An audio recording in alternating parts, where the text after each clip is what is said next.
The International Day for Monuments and Sites, which is celebrated yearly on 18th April, was celebrated at Thimlich Ohigla archaeological site in Migori County.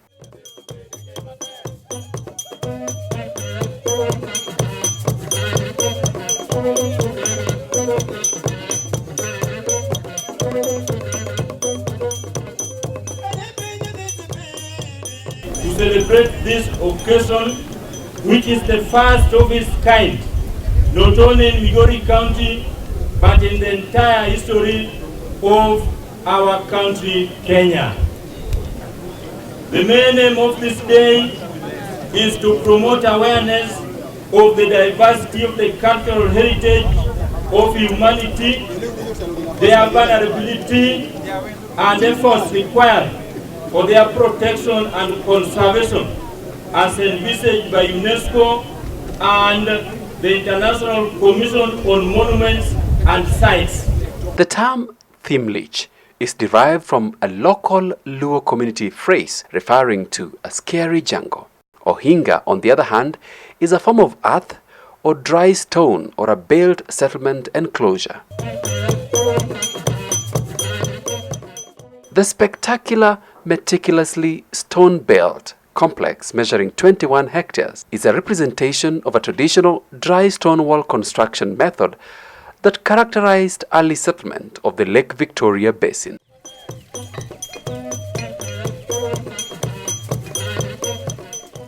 Thimlich Ohigla is a 14th century stone-built complex representing a unique dry stone architectural tradition of massive monumental walls.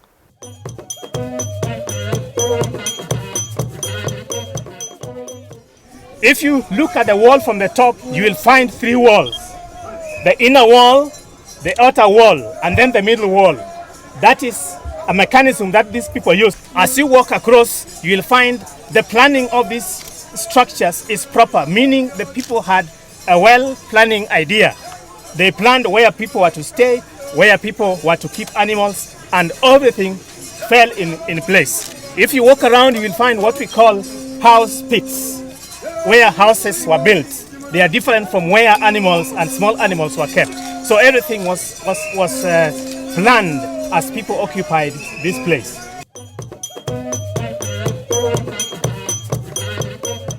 The structures are a manifestation of areas of occupation by particular groups of people, a symbol of land ownership as evidenced by diverse engravings on gate lintels.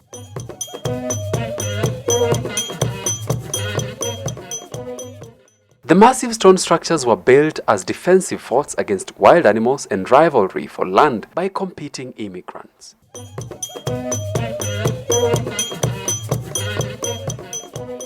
Security is a theme which runs through these interpretations and is evidenced in the architectural techniques of the Ohigla.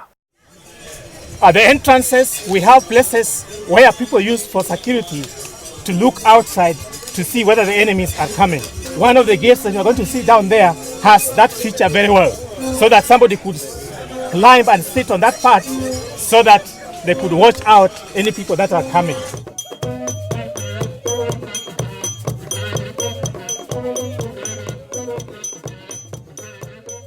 Several social, political, and environmental factors played a role in their construction, design, and distribution.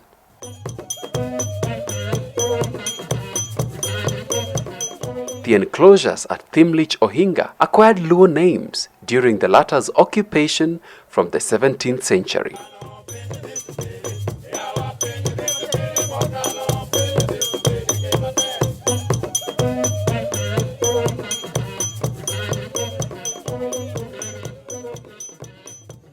Hii pahali ambao tumeanzisha leo iko na miaka 700, 7 centuries tangu hapa pahali wafanya, na hii katika ulimwengu yote inalinganisha tu na pengine huko Zimbabwe inaitwa Wall of Zimbabwe ambao ni ukuta. Nataka mjue na mjivunie kwamba hapa pahali, ingawaje tuna sites zingine ambazo UNESCO bali ziwe za dunia.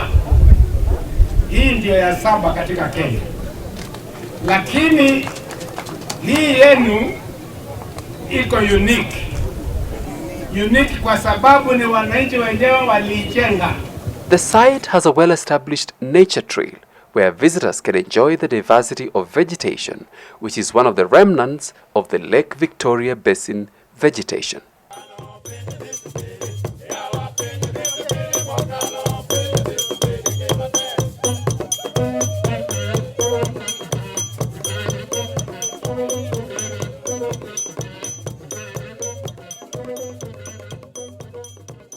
Ohigla has made us very proud, because not only is it appearing as a World Heritage Site, but the seventh one in Kenya. Saba means it's comparing with great size like Mount Kenya, it's comparing with Fort Jesus, it's comparing with some great lakes. It's in a we are comparing with such sites. So we are not, it's not an easy task to be number 7.